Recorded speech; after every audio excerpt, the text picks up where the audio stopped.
ఈ thought cancel, cancel, cancel అని అనుకోండి. నేనేం చేస్తా అంటే లైక్ ఏదైనా నాకు నెగెటివ్ థాట్ వస్తే నేను లైక్ నేనిట్లా గట్టిగా కొట్టుకుంటా అనమాట. లైక్ నా బాడీ అంతా షాక్ అయితది. ఆ థాట్ ఏదైతే ఉందో అది పోతది. నా మైండ్ తీసుకోదది. అండ్ ఇంకొకటి ఓకే. క్యాన్సర్ ఇది నిజం కాదు అని అనుకుంటా. అండ్ ఆ చెంప పగలగొట్టేది వర్క్ అయితది నాకు. ఒక్కటి గుర్తుపెట్టుకోండి. మీ లైఫ్‌ని చేంజ్ చేసేది ఈ డెస్పరేషన్‌తో చేసిన మేనిఫెస్టేషన్ టెక్నిక్స్ గాదు.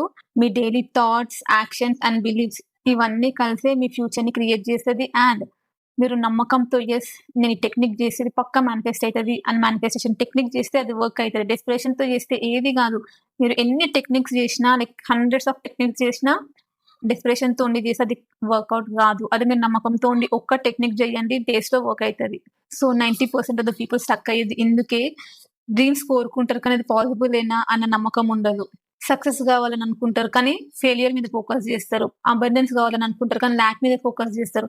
ఎస్‌పీ గావాలి అని అనుకుంటారు కానీ నెగెటివ్ థింగ్స్ మీద ఫోకస్ చేస్తారు. చిన్న చిన్న దానికి ట్రిగ్గర్ అయితారు. సో ఇప్పటి నుంచి మీ డిజైర్‌ని డౌట్ జేయడం ఆపేయండి. మీ ఫ్యూచర్ వర్షన్ లాగా థింక్ జేయడం స్టార్ట్ జేయండి. చిన్న చిన్న యాక్షన్స్ తీసుకోండి. కన్సిస్టెన్సీ మెయింటైన్ జేయండి.